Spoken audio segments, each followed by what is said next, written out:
Good morning mga kapaps. Good morning mga kabarino. So ngayon tayo ay pupunta sa dun sa school dati nung anak ko. Dito sa Harvest kasi kailangan kailangan may mga requirements kasi itong Lasal College of Antipolo na kinakailangan ma-submit tomorrow or at least on Monday. So punta tayo doon at kuhanin natin yung mga form 137, 138, good moral, etc. Ano po? So halina kayo. Tara. Punta tayo. Ay, nalaglag. Diyan ka lang.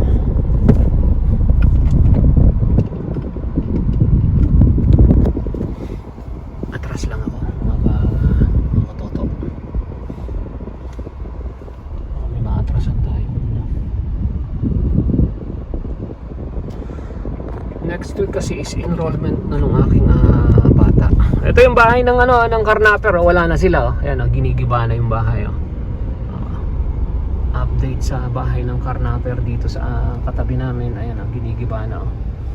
Yan. So dito lang yung eskwelahan ng anak ko sa loob. Actually okay dito sa eskwelahan niya.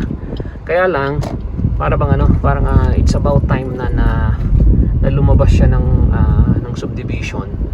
Baga para naman kahit papaano ay maging street smart na siya.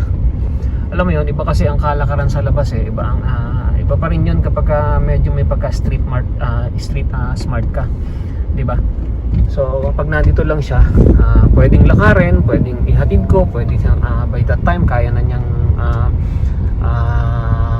tawag dito, pumasok mag-isa. Kaya lang alam mo yun, parang hindi siya basta kinakailangan, di ba, marunong nang siyang makihalubilo sa mundo, kahit man lang yung di ba, yung simpleng pagtawid ng kalye, pagtingin sa kaliwat kanan.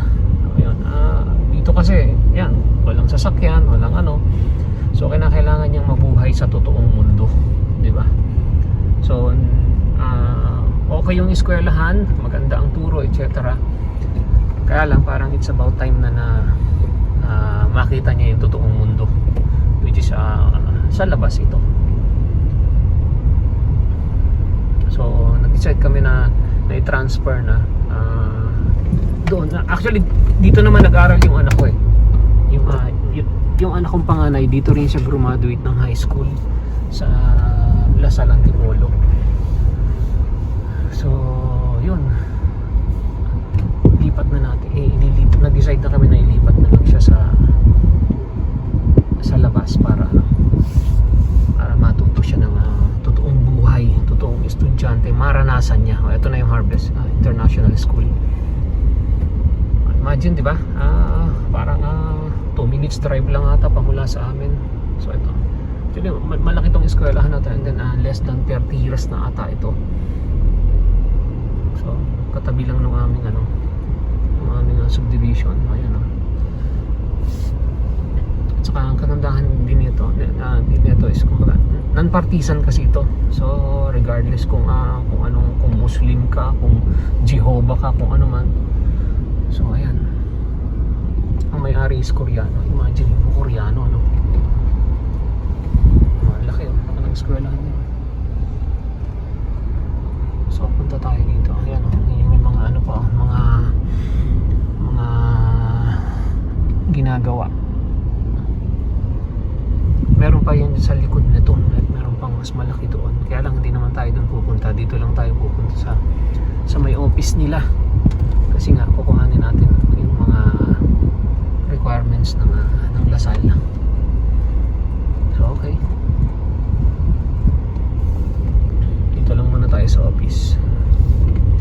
Ito rin yung mga eskwelahan ng mga parang ng mga prep ata. Yan, mga preschool, etc. Yan. Pero dito na lang tayo muna pupunta. Okay, may nakaumpong chukeket dito. Okay, saan na lang?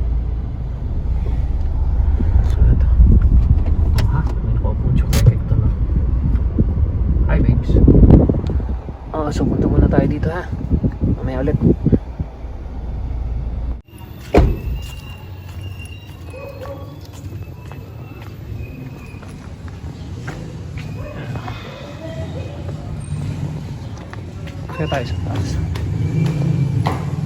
Ito yung mga office nila.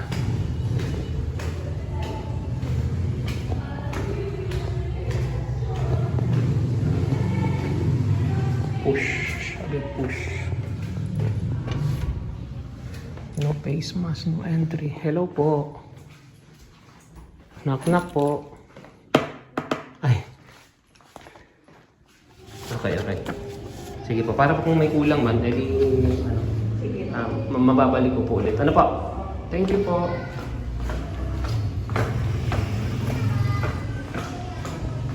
Ayan, okay na.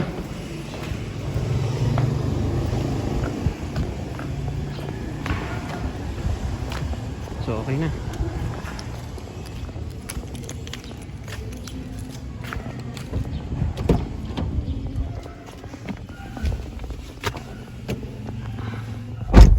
Si Chukakak, oh. Titingin pa yan. Pag tumingin ka, akin ka, Chukakak. Hindi. Diyan ka na lang. Wala ka dyan. So, okay na. Balikan ko daw ng... kasi nakapakasyon daw. So, balikan ko daw ng Monday afternoon. So, bye-bye, Chukakak! So, balikan ko daw ng Monday afternoon para sa mga requirements, etc. So, yun lang. Ganun lang kabilis tayo dito. Ngayon po ay July 6, Wednesday. So, premiere na natin ito mamaya.